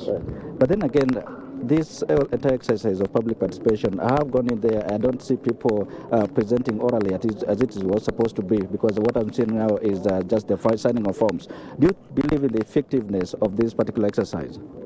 I believe in the exercise, and that is why, if you can see around, we have some various dignity who are here. These are our assurance that the process is very fair and it's going to reach where we want it to be. Thank you. Yeah. We are talking about 47 venues across the country, and that is supposed to represent 290 constituencies. Do you think that's ample time, actually? Because we know there will be a debate on the same, that is on Tuesday, on the floor of the Parliament. Do you believe that the time that has been allocated for this particular exercise is adequate enough? Okay. The time may not be enough, but so be it. We cannot go all of us. Those few people that have managed to come here, well and good. We will work it out to ensure that we vote for this impeachment motion so that Gachagua can be replaced with somebody who can unify the whole nation. Kenya is greater than one Rigathi Gachagua, and that is why vehemently we are here to exercise our constitutional mandate by voting yes for the impeachment motion. That's your opinion. One more person, if really, okay, you are here. Okay, fine. Just move a little bit back for this to capture you. Move behind, backwards just a little bit. Look into the camera. Tell us your name. Will I start with you? Or let me start with you first. You're already here. Look into the camera. Tell us your name. Your name and your opinion. My name is Joshua Orambo. I come from Kisumu West constituency. I came here early in the morning at 6 a.m. to come and support this motion of impeaching Deputy President Rigathi Gachagua. The reason why I'm here because Rigathi Gachagua does not deserve to be Deputy President because he has become disrespectful to the President, which seems to be disrespectful to Kenyans also. That's why I came here. And also what we have to know, the President and his deputy, this looks like a marriage. When a marriage cannot work in a house, then the wife needs to go and the husband needs to get another woman. That's the case of Gachagua now. He needs to go home. But then again, I'm sure, have you gone through the charges that have been leveled against the deputy president? Okay, the charges, I have seen them in the form. They are true as they have been in the paper. They are all true, and there is no false allegation that has been raised against him. And on that note, on Tuesday, when your member of parliament will be debating this particular matter, which side will you want him to support? I will want him to be against the deputy president. He should support this motion of impeaching the deputy president Rigathi Gachagua. That goes to my MP, Honorable Rosa Abuyu. So when he goes there to the parliament, I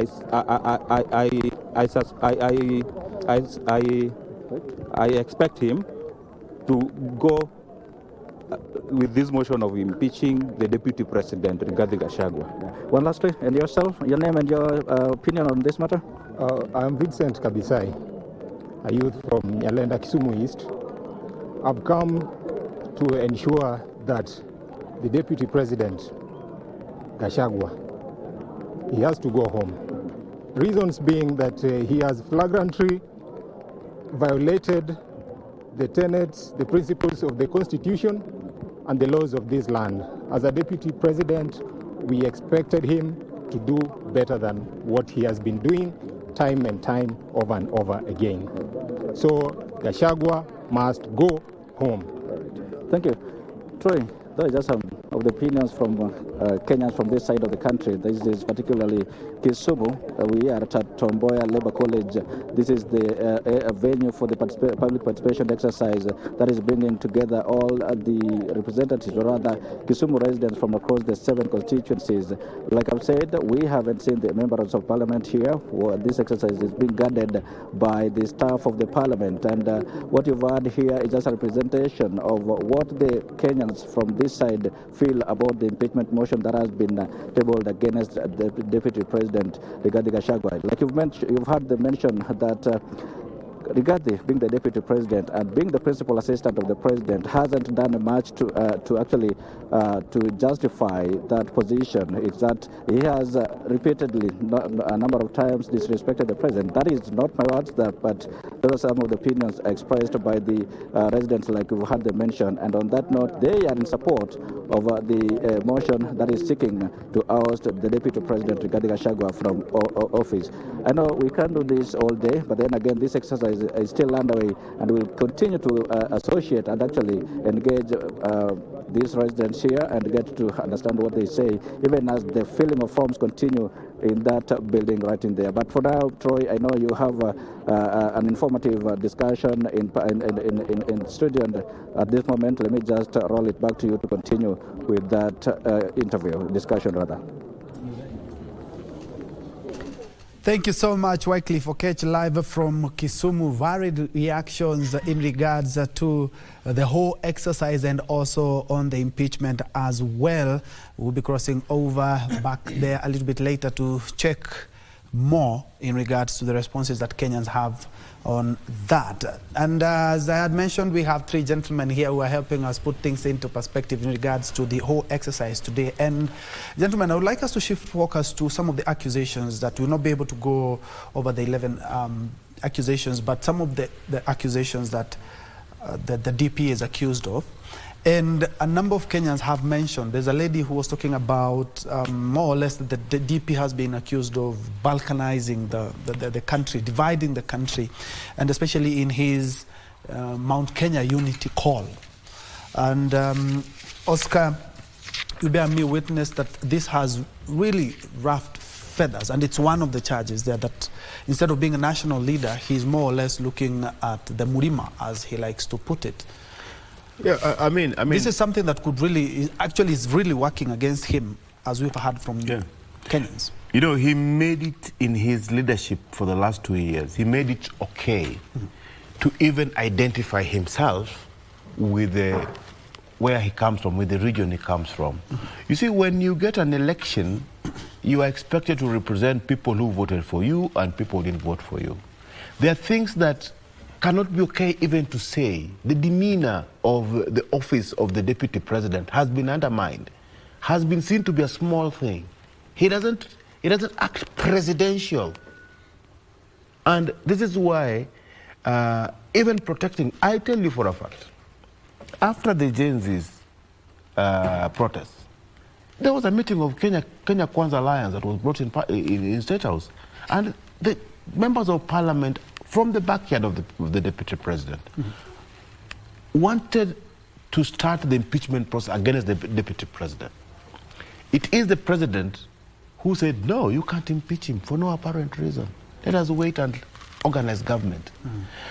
But the Deputy President, after that, went on with this Murima idea, and he doesn't. I come from Siaya. The Deputy President has been to Siaya once to attend General Ogola's funeral as the Deputy President. You see, and he's just all over one place, and the demeanor, when it is okay to say it. You know, some of the things are not okay to say in a formal situation. Even you, Troy, I mean, what you say at KBC and what you say at home back in your village is completely different. The conversations are different. We have formal conversation and we have informal conversation. But the DP has always been in an informal mode. You know, coming to address a public rally at the central business district of Nairobi in vernacular, how low can you go? He was at Markiti. Markiti has the CBD, but he was addressing Markiti in vernacular. You get me right? So this one, this is misdemeanor of the office of the Deputy President. I think, I don't want to cast aspersions against him because I'm a professional and I'm looking at this thing. But again, if you look at how he has behaved, he's too emotional. I will tell you one thing on how somebody called the father of politics, called Aristotle, divides society. He divides society into 3 levels. He says they are the guardians. The guardians are people who are like religious leaders, professors, business leaders, and all this elite. This elite, he calls them the guardians. They're the guardians of society, like the monarchs, the kings. They're the guardians of society. These guardians make unpopular decisions for the populace, which sometimes need to be protected. From the head, he uses the head to symbolize them. But for them to do whatever they're doing, they are protected by the chest. That is why in the chest we have the forces, because the chest is the use of force. Who are these? The police force, the defense force, and all these forces. They are there to protect the guardian when the guardian makes unpopular decisions on behalf of the people. Lower below the chest, there is the tummy. This is the Walalahoi, the local Mwananchi, the local man down there. They use emotions to make their decisions. Akipewa kitu kidogo ya tumbo, iko sawa. Now, the deputy president from his DNA, he was a district officer in the Moi days before this new constitution. So in his DNA, he has this use of force. And that is why he is seen as a abrasive leader who makes decisions and drives policy through truthfulness, the way he says it. But you see, in politics, how you influence or how you access power, you can't access power as a politician using force. You must always use a way of winning hearts and minds, influencing the people. That is why when we repealed the new constitution and said that at the county level, we need governors who are elected by the people, serikali ya mashinani, because they are the people representative. We were saying the overt provincial administration that was there in place was not a people's representative type of governance. The deputy president has never reformed from the DO he was to the deputy president, who is a political leader, who is supposed to be winning heart and mind. So he's seen as an abrasive leader, and I think one of the reasons, and I told you this is a political process, one of the reasons why the DP is getting impeached, why he's lost favor with parliament, it's because of politicians and the political class find him an irritant, because he doesn't have what we call political communicative language. How you communicate political issues is different on how you communicate administrative issues. If you come to Gandhiwing, we teach political science, but if you go to Kenya School of Government, along in Lower Kabete, they teach public administration. A public administrator is different from even a political science, just a normal rhetoric politicians who is winning hearts and minds in spreading or providing leadership. They use the force, like where they teach the DOs is the same instructions that they give to administration police, for example, Kenya Defense Force. Because, for example, if I ask you, Troy, what is Kenya KDF soldier trained to do? A soldier is trained one thing. They're trained to kill, nothing else. A soldier is trained to kill, because that is the instruction. And they're disciplined forces, because they are doing that. That is their work. Right. But transforming a soldier to become... With all fairness, after he was in the provincial administration, he has scaled the ladder. He has been also...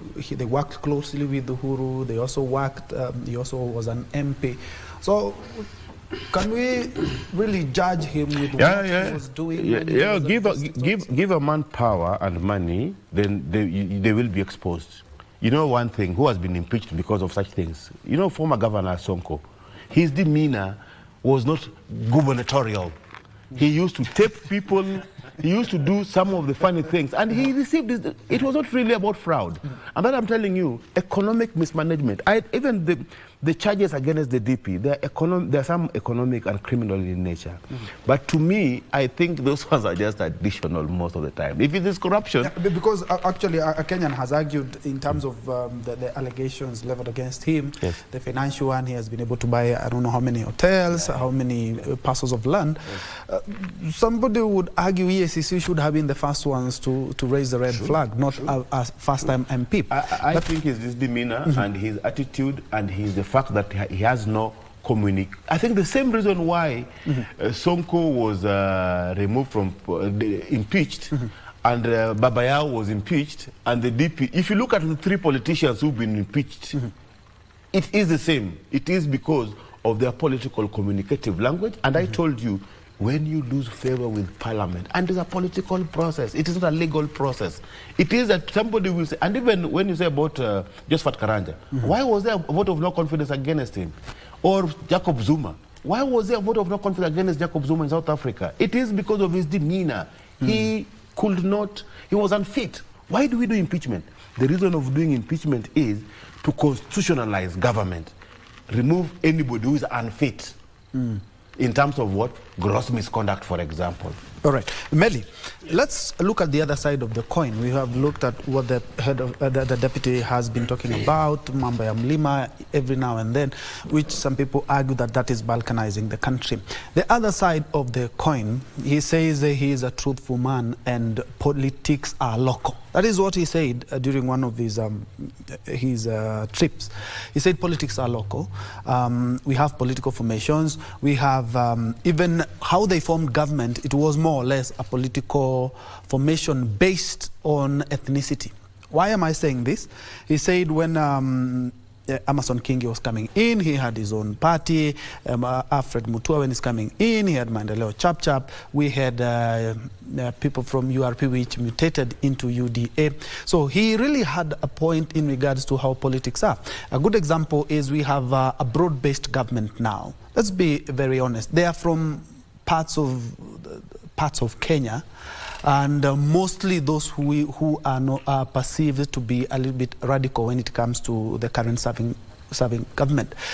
Do believe that the DP, because he said he's a truthful man, so I expect him to defend that on Tuesday when he is in front of all the members of the House, that indeed, even after this impeachment motion was started to be mooted, a section of Mount Kenya leaders said that we are not going to be represented by the deputy president. We now want Professor Kindiki to take over those reins. More or less the same thing that we are talking about. One thing is that the deputy president has, as I said before, has used the tag, the truthful man. But I know gold, and gold is tested through fire to know whether it's pure or not. And the fire is coming on Tuesday. We will know the truth that he has been talking about, whether it will come out on Tuesday. And as you see, the person of the deputy president is among the highest authorities in the country. And if you look at factors that promote national unity, presidency is one of them. And he should forget the backyard where he's coming from. When you step into the office of the deputy president, forge all your decisions, your discussions around the country and not go back to your region. Because this is one of the factors that promote national unity. Number two, the national language, which now we agree Kiswahili and English can still be used as both official and national languages. But Kiswahili takes the biggest precedence. He should use Kiswahili in most of his discussions so that he promotes. This is a volatile country. We have gone back to post-election violences. We have gone back to ethical violence, ethnic groups fighting each other because of carelessness with our tongue. I used to sing in Sunday school, ulimi kiumbe kidogo, lakini matatizo yake ni makubwa. It is the softest part in the head, the tongue, but what it can cause is big. And I can attribute everything that is following right now to his tongue. He should tame that tongue. I was at some point asking myself, there is a time to fight and a time to retreat. All indications were there that Honorable Rigathi was going the wrong direction. And he had been told and he didn't listen. He kept doing that. And when you don't retreat, even the junior most of the officers in a force can even tell the commander it's time to retreat, because the commander cannot see everything that is coming from left, right, and center. Sometimes even the enemy could be behind the commander. So this office is big enough to be petty in some discussions. If you look at the symbols of national unity, our flag, we have only one. The national anthem. the coat of arms, where the deputy president, as he drives his motorcade, there is a coat of arms always. But the person seated inside, ni mtu wa mlima. Inside him, yeye ni mlima. So at what point does he become a national leader, and at what point does he become? And these are things. The constitution is a trap in itself.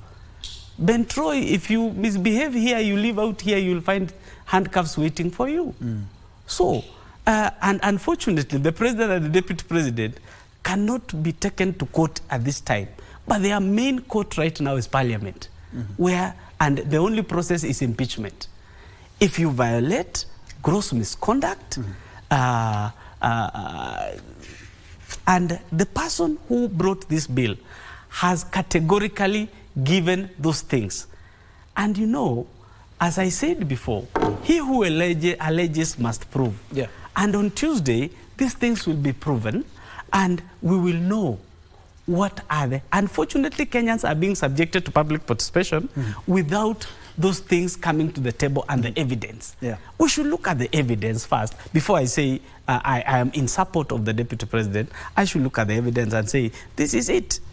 But now, I want to imagine I am Rigathi at this point.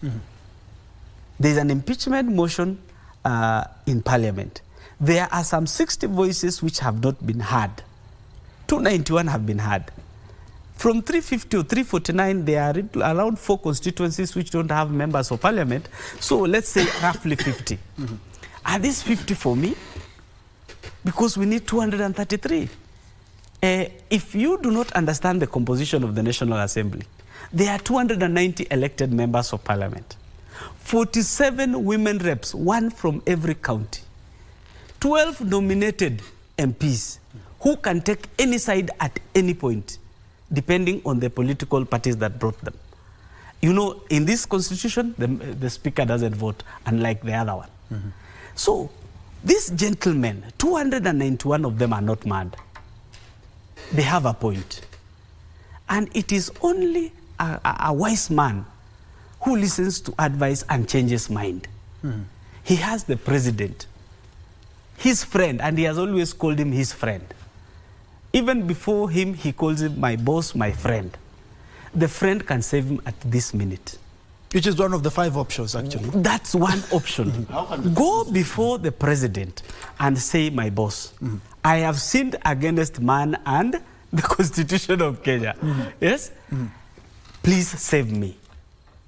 The president, he has always marshaled the UDA MPs, the Kenya Kwanza coalition. If the Kenya Kwanza coalition pulls out... If you look carefully, the 291 MPs are close... very close with the president. And remember, there's also a new darling in the house, Baba. Of course, there's a broad-based government. Yes. But, Wakili, I'm looking at the 5 options that he have. Before we even go to the 5 options, we have seen the courts do a very good job when it comes to ADR, alternative dispute resolutions. Is there room for these 2 people to just sit in a room and decide on the way forward for the country?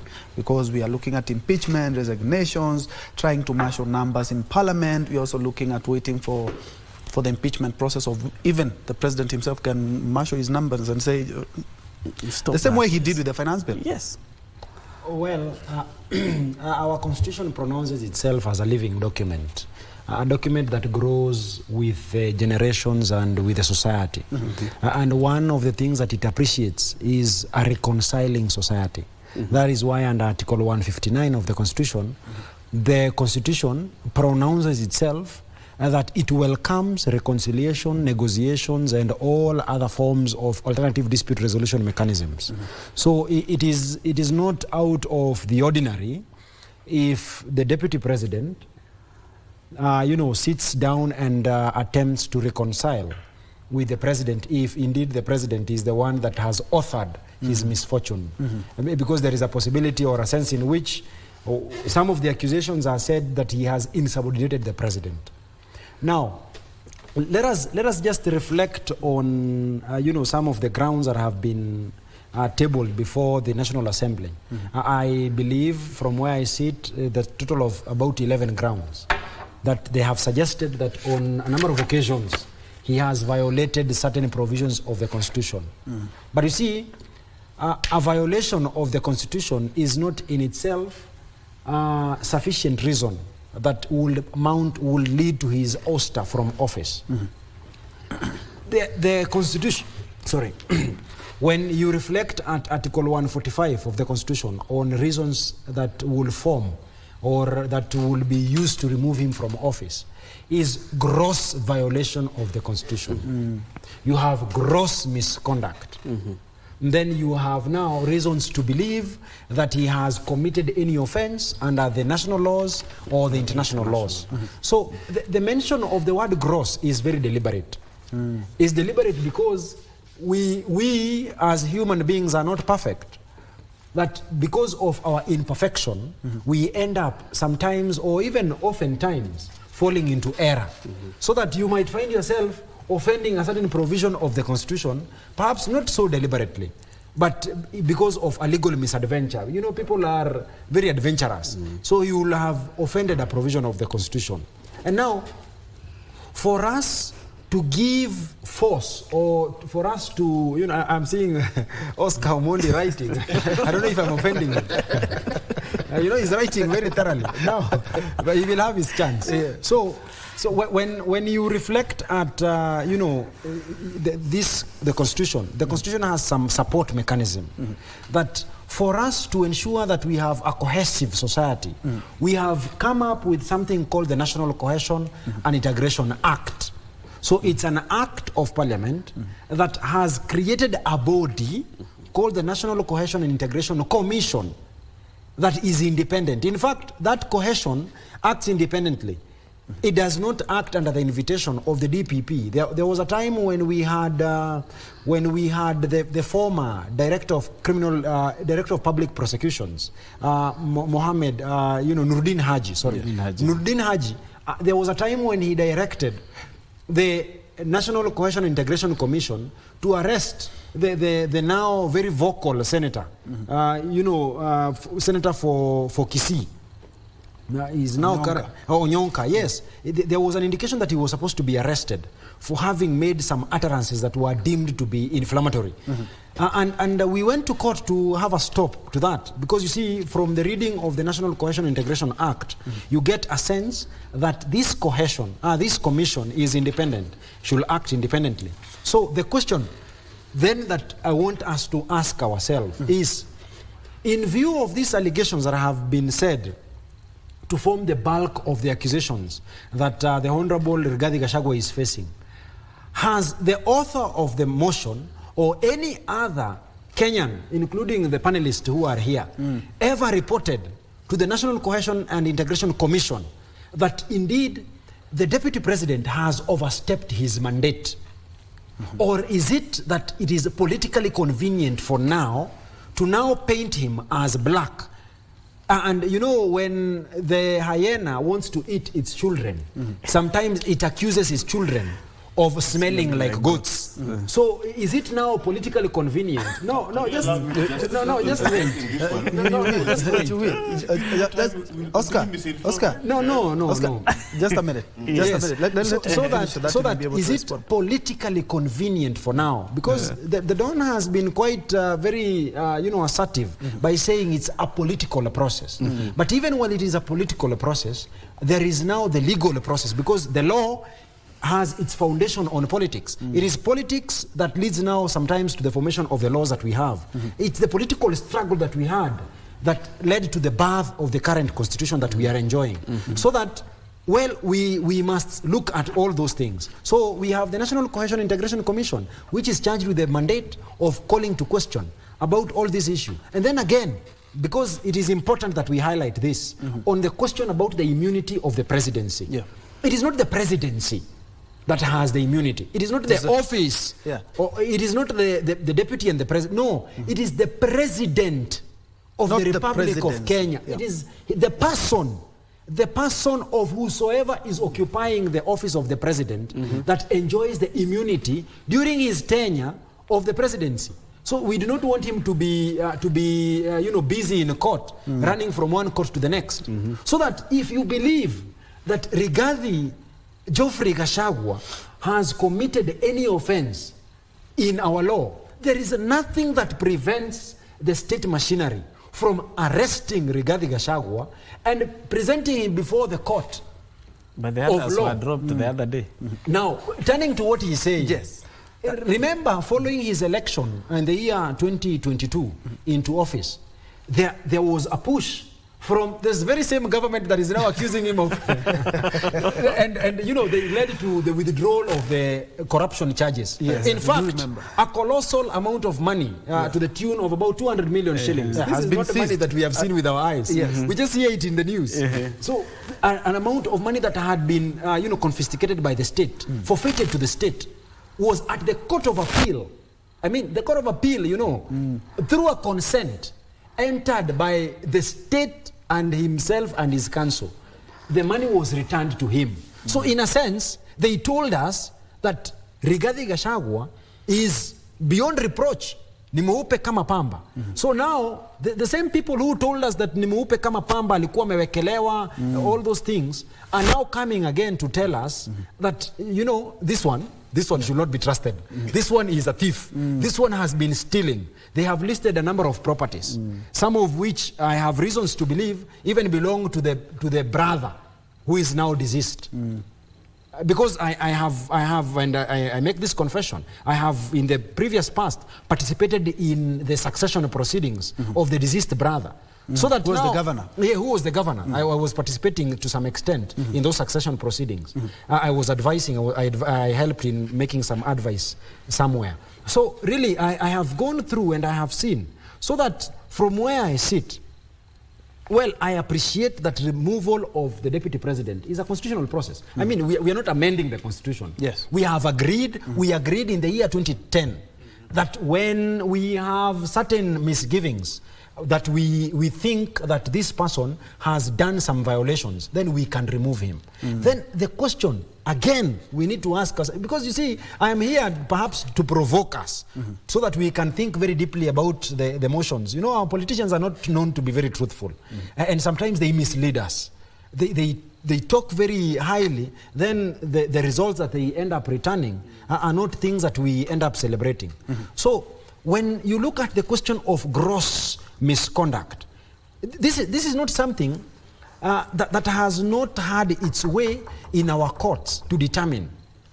At a time when we had the removal of a judge of the High Court of Kenya, my Lord Justice David Muya. Muya, yes. Yes, Muya, you remember, my Lord was removed from office. Apparently they said that, you know, he was delaying in delivering of judgments. There was a question that sometimes he gives an interim order, and then he takes too long to make a determination on the issue, and then for that reason he ended up jeopardizing some assets that belong to a very famous bank in this country. So for that question alone, we had a tribunal set for his removal, and then subsequently he was removed from office for apparently having done what is called gross misconduct. Grossly misconducted himself. Then this question found itself at the Supreme Court, because when we have an issue about the removal of a judge, the judge who is affected by the removal has a right to appeal directly to the Supreme Court. Yes. So when the judge appealed directly to the Supreme Court returned a very Solomonic decision that I think finds itself very relevant at this time. Because the Supreme Court said that, you see, while we appreciate that this is a misconduct, it does not in itself get to the threshold of a gross misconduct. So that even someone having misconducted himself, probably speaking about the Murima and all that, no siguse Murima. Now, that does not, of course, not necessarily mean that that is a gross misconduct. It could be a misconduct. Yes. So that ultimately, after all is said and done, the question that is there or will be there in courts is whether these accusations that he faces have gotten to the standard that has been set in our constitution. I know, and I'm not very ignorant of this, it is a political question, and I know even with a blank piece of paper, and those parliamentarians having been given a direction, even with a blank piece of paper, and without even sufficient grounds, it will be sufficient in the eyes of the parliamentarians to have him removed from office. Yes, and if at all he is removed, I'm quite sure he will go to the courts for redress. We've seen him; he has already moved there twice before, actually, before Tuesday, and the court decides that they do not meet the threshold of gross misconduct, and so they say that they rule in favor of the deputy president. Yes.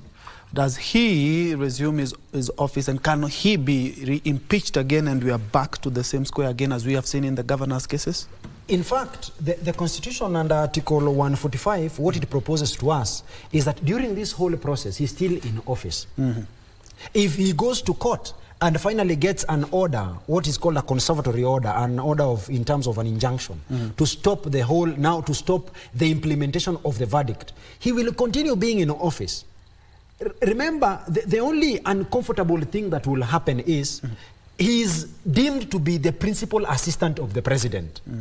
Now, presumably, or what other people will say apparently, what people can, some people are seeing what I'm not seeing. So they will say that he has insubordinated the president, and therefore he cannot be given any assignment.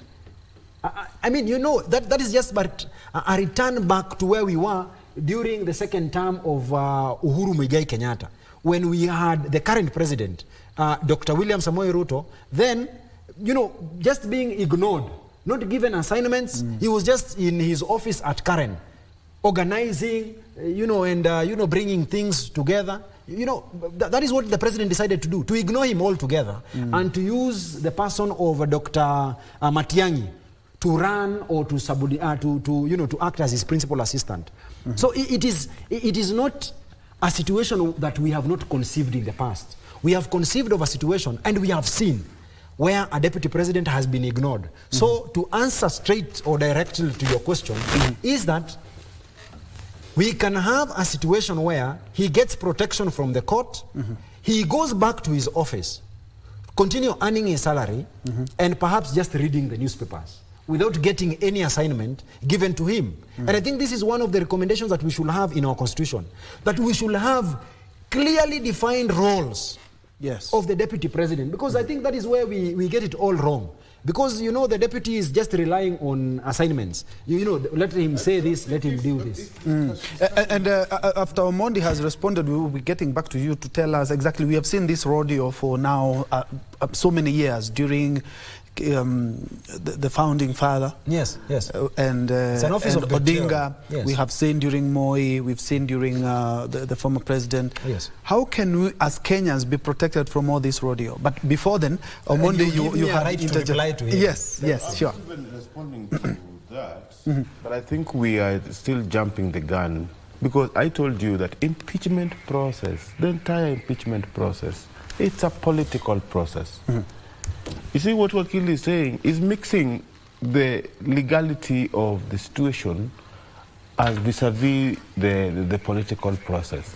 I told you, one of the reasons why we go for impeachment is because it's found to be unfit, based on evidence that are not verified. That is the political process. Even what is discussing about is the same. They withdrew Gachagua's court cases. Why? Political process. So if you go do Nyanza, where I come from, Ruto is mweupe kama pamba. What? Political process. These are political processes. Why is Gachagua now vilified that? He says that if you want to that has anybody going to court to check if he's overstepped? That is a legal process. We are discussing political process. You've lost favor with the sitting legislature as a member of the executive. That is a political process. Now, after that political process, and I told you, in my understanding, I'm not a lawyer myself, but I know when we subject our courts to deal with political processes like impeachment process, when we have a Governor Kawira Mwangaza, impeached by the Senate, by the MCAs and what have you, then the Supreme Court stops it or any other court stops it. It is wrong. So the fact that it is being done doesn't make it right. The impeachment process should end at Parliament. Courts should only check if constitutional means were used, was this subjected to public participation? Was it done within 7 days? But because it is not about the evidence, what Rigathi Gachagua can do, involve in politics. And that is what you asked. I thought that was where we are going to. How do you involve yourself in politics? Win favor with the president, win favor with the legislator, win favor with the local mwananchi to even press for your, see the opinion thing that we are seeing, what people are doing now, that we want Gachagua. So that we have that one in the system, that opinion wants him back. Politically, he is politically right. But mixing the same political things with legal issues, now we are going to open a Pandora's box that we cannot be able to solve. I think, for example, Troy, if we do this, next time we don't impeach the deputy president. Now we are discussing about impeaching the deputy president. We impeach the president, right? And Parliament impeaches the president, Senate impeaches the president, the Supreme Court stops the impeachment process. We don't have a president. And the court has told us you cannot impeach. You know, we will be held in a constitutional crisis. Because and that is why actually is the head of the republic. Wakili, how we can, as Kenyans, we can be protected from all this rodeo. Because Mondi has a very good point. We are talking about, we started, actually when the Embu governor, we had that, the first governor to be impeached. It was something very big. Now we've impeached, they have gone home. Yes. Now the deputy president impeachment, it's something very big. So there's still room for improvement. We might decide one day, maybe in 5, 10, 20 years, to impeach the president. And then the courts overturns that. It's good to be clear. You know, the courts do not necessarily, I mean, in the very strict sense, make law. The law is there. The work of the court is just to make, to implement and to breathe life to it. So the courts have no role in stopping the impeachment process. In fact, I agreed to some very little extent with Mr. Omondi that indeed the courts should refrain themselves from interfering with the impeachment process. And that is what became of the Supreme Court judgment in the Wambora. Wambora, the court said, because you see it had been stopped, there was a conservative order that had stopped. Then the court said, the Supreme Court said, no, we should allow, in the spirit of, appreciating the separation of powers, allow them to do what they have to do because it is their power, their prerogative. It is actually their duty to do that. Then once they have done that, then you question, because it is said that they should not look at evidence. They should look at evidence. And that is why we have decided as a society, we have decided that the person who tells us what is right and what is wrong is not even parliament. It is the courts. It is the courts that tell us that this is wrong or this is right. That there has been a threshold that has been reached to now cause the removal of him from office. The impeachment process, being a political process, is based on unproven accusations, because it is political. When you go to court, saying that is like we've already made up our mind that that is exactly what happens. What I'm saying, courts make their decisions based on evidence. Yes. You get me right? Yes. Politics, decisions are not made based on evidence. They're just accusations and biases and propaganda and misnuendo and what we talk on the street. That is what happens in political realm. So impeachment process is a political process. When we go to court, it is based on evidence. All right, we are preparing for the 1 p.m. news. So let me give you a minute each, but we will be back after that short broadcast. Yes. Now I realize that gross misconduct has so many synonyms. It's called dereliction, immorality, impropriety, malfeasance, malpractice, misbehavior. So you can all see that. And gross misconduct, according to Oxford Dictionary, it says, is a behavior that is illegal, unethical, or grossly negligent. It goes further to say things like theft, fraud, violence, or serious insubordination. So the members of parliament don't need to prove anything. Yes. They just have to actually to whip the members in support. Whoever supports, whether it makes sense or doesn't make sense, it goes through. It's political. If the opposite happens, because the deputy president has a right to visit all these members of parliament wherever they are, marshal, whip them to support, to go against the motion. And he has all the time. All right, gentlemen, we are out of time, but we will be coming back. We have a short broadcast that we will be broadcasting from 1 p.m. So allow me to put a stop on this discussion for now at the moment. We'll take a quick break. I'll be right back with the lunchtime news.